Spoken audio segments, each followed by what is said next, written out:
आइए, आप यहाँ इंतजार करें, मैं बेगम साहिबा को बताकर आती हूँ।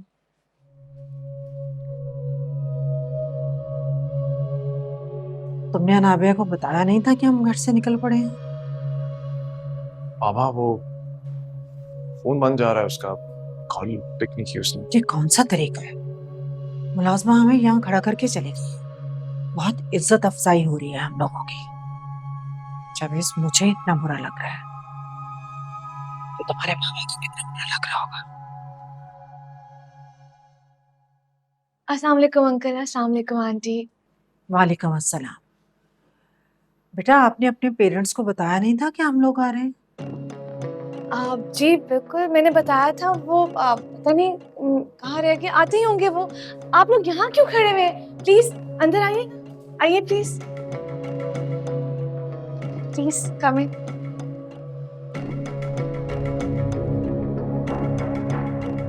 अनाबिया, ये तुमने तो कहा था कि तुम्हें इतना एहतमाम हुआ है, ये एहतमाम किया है तुमने? मैं मामा और बाबा साहब को देख के आती हूँ, पता नहीं अभी तक क्यों नहीं आए। आप प्लीज बैठिए ना, प्लीज।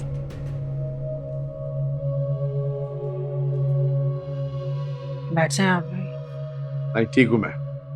जिनसे बात करनी वो तो आए नहीं, मैं बैठ के क्या करूं? और भी काम है हमें। हद है, जब उनको बताया था कि हम आ रहे हैं तो नहीं, यहाँ मौजूद होना चाहिए था ना।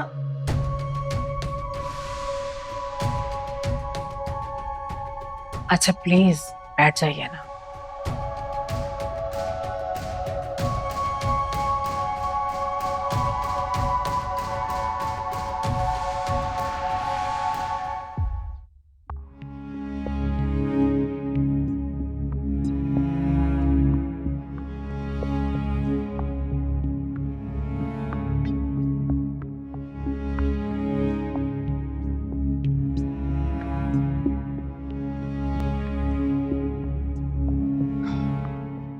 जैसे आपकी मर्जी। हमारी मर्जी? हमारी मर्जी होती तो यहाँ आपके घर में हम यूं बैठे ना होते।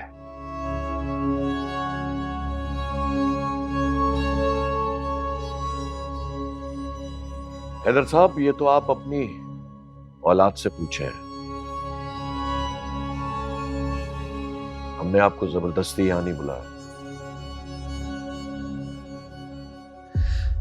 वैसे आप लोगों का शादी करने का इरादा कब है? हमें बता दें ताकि हम लोग तैयारी कर लें। हम तो अभी रिश्ते के लिए आए हैं, आप अभी से शादी की बात कर रही हैं। मैं तो सिर्फ आप लोगों की राय जानना चाह रही थी। माजरत के साथ अभी हमारा शादी का कोई इरादा नहीं है। बाबा प्लीज, यहाँ पे ये बात थोड़ी करने आए हैं। बेटा, तुम्हारे बाबा की बात करने का मतलब यह है कि अभी हमें शादी नहीं करनी, अभी सिर्फ रस्म करेंगे, शादी का बाद में देखेंगे।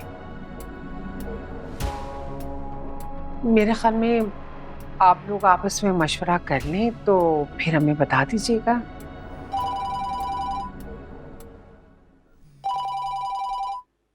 बच्चों का फोन है, मैं बात करके आती हूँ। एक्सक्यूज मी, मैं भी आई।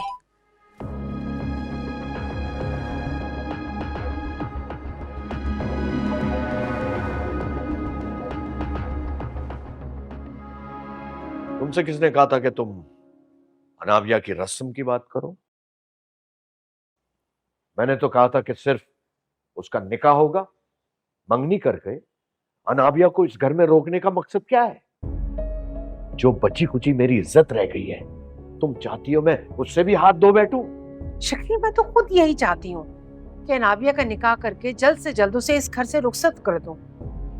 मगर आपके सामने उन लोगों ने इनकार कर दिया। वो लोग भी राजी नहीं है शादी के लिए। अब उनके साथ हम जबरदस्ती तो नहीं कर सकते ना।